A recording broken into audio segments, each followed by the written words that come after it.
Yesu nashimwe bwoko bw'Imana. Yesu nashimwe uwo nkurikiranye kuri YouTube channel ubuntu bw'Imana. Imana itanga amahoro iguha umugisha wo ufasha akanya ko kumva ijambo ry'ubwenge buhanitse ryaguhesha ubugingo. Imana ishimwe cyane. Uyu munsi rero ijambo ry'ubwenge buhanitse ndakubaza ikibazo kigira giti Yesu yazanywe mu isi ni iki? Ni igiki cyazanye Yesu mu isi? Ni igiki cyazanye Yesu mu isi? Subiza icyo kibazo. Humura ndahari kugira ngo ngufashe, nicyo Imana yampamagariye bishobojwe n'Umwuka Wera. Imana ishimwe cyane. Icyazanye Yesu mu isi ni ukugira ngo yaje gukiza abanyabyaha. Igisubizo wacyumvishe mwene data unkurikiranye? Icyazanye Yesu mu isi ni ugukiza abanyabyaha. Nimvuga gukiza abanyabyaha, wumve yuko umuntu wese akivuka kubw'igicumuro cya Adamu, twese turi abanyabyaha. Umuntu wese ku isi yose, mu mahanga yose, mu moko yose, kubw'igicumuro cya Adamu twese turi abanyabyaha. Umuntu ukivuka atandukanijwe n'ubwiza bw'Imana kubw'icyo gicumuro cya sogokuruza Adamu. Rero natangiye mbabaza ngo ni igiki cyazanye Yesu mu isi? Igisubizo nabahaye ni icyazanye Yesu Kristo ni ugukiza abanyabyaha. Iyo utarakira Yesu Kristo nk'umwami n'umukiza, uba utandukanijwe n'ubwiza bw'Imana.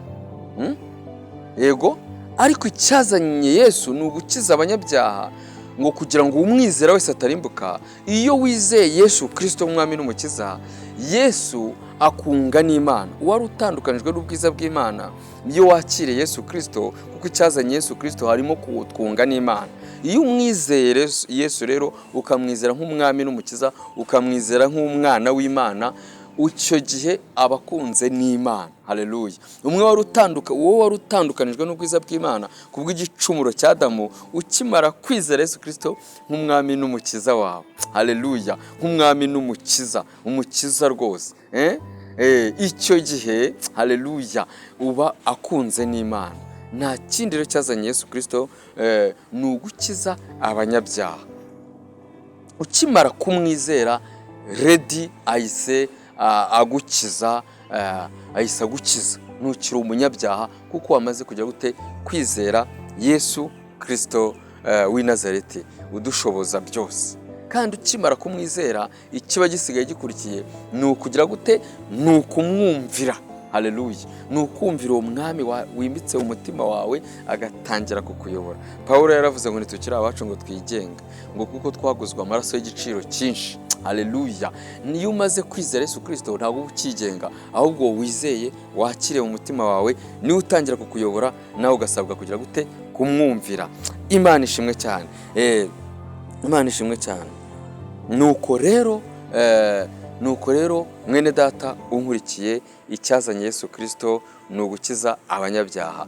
Ni ugukiza abanyabyaha. Nimvuga gukiza abanyabyaha, umunyabyaha ni umuntu wese utarizera Yesu Kristo umwami n'umukiza, aba akiyoborwa na kamere y'umuntu, ariko Kristo Yesu yumwizeye araza akica kamere y'umuntu, noneho ugatangira uyoborwa na kamere y'Imana. Niyo mpamvu uzasanga umuntu ukijijwe neza, yera imbuto zikwiriye abihannye, afite imirimo myiza muri Kristo Yesu, akora imirimo myiza muri Kristo Yesu, ngo Imana yaturemeye kera kugira ngo tugere gute? Tuyigenderemo. Haleluya. Buriya rero n'umuntu wizeye Kristo yera imbuto nziza, agakora imirimo myiza muri Kristo Yesu.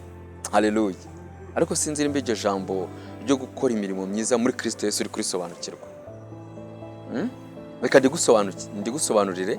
Gukora imirimo myiza muri Kristo Yesu ni igihe uzashaka gukora ikintu ariko ukagikora ku bw'izina rya Yesu, ukagikora kubwo kubaha Yesu. hari abantu babiri bashobora gukora imirimo myiza isa, ariko umwe akayikora atayikoze muri Kristo Yesu, akayikora nk'umuntu. Yego, iyo mirimo ntabwo izagororerwa kuko ntabwo yayikoze nk'umuntu, ariko umurimo uzakora muri Kristo Yesu uba ukoreshejwe n'Umwuka Wera uri muri wowe.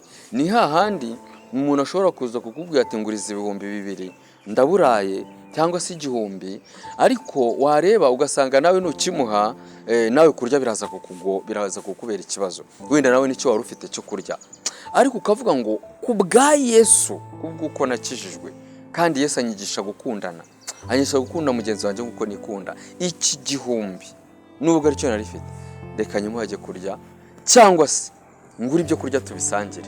Kubwa Yesu umva ubikoze kubwo kubaha Imana, ubikoze kubw'izina rya Yesu, icyo gihe ukoze umurimo muri Kristo Yesu. Haleluya, Imana ishimwe cyane. Rero mwene data, birashoboka ko nawe waba utari uzi icyazanye Yesu Kristo mu isi. Tubonye ko Yesu yazanywe no kumara yazanywe no gukiza abanyabyaha, gukiza abanyabyaha. Twabonye neza ko umuntu utarizera Yesu Kristo nk'umwami n'umukiza aba ari umunyabyaha. Nago aba ari umunyabyaha, nashaka batiba, nashaka baje gute, ariko ku bwa kamere aba ari umunyabyaha. Zaburi ni mwanditsi wa Zaburi wavuze ngo mama yambyariye mu byaha. Umuntu akiri n'uruhinja niho uvukira. Haleluya. Umuntu rero ava mu byaha mu gihe amaze kwizera Yesu Kristo umwami n'umukiza. Reka wenda tubisome, twifashishe ijambo ry'Imana kugira ngo wizere ko iri jambo ndimo nkubwira ari ijambo ry'ubwenge buhanitse, ryaguhesha ubugingo buhoraho. Reka turisome mu byanditswe, dore ko ibyanditswe ari ijambo ry'Imana, ari ijambo ryahumetswe n'Imana, ari ukuri kudasubizwaho, ni ihame, ni iryo kwizerwa. Imana ishimwe cyane. Reka dusome urwandiko rwa mbere rwanditswe na Timoteyo, rwanditswe na Paulo yandikira Timoteyo. Yego, urwandiko rwa mbere rwanditswe na Paulo yandikiye Timoteyo. Turasoma igice cya mbere umurongo wa 15. Urwandiko rwa mbere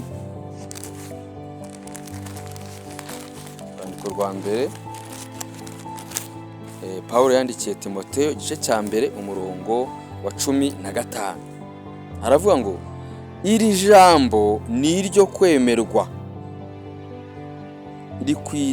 iri jambo ni iryo kwizerwa, rikwiriye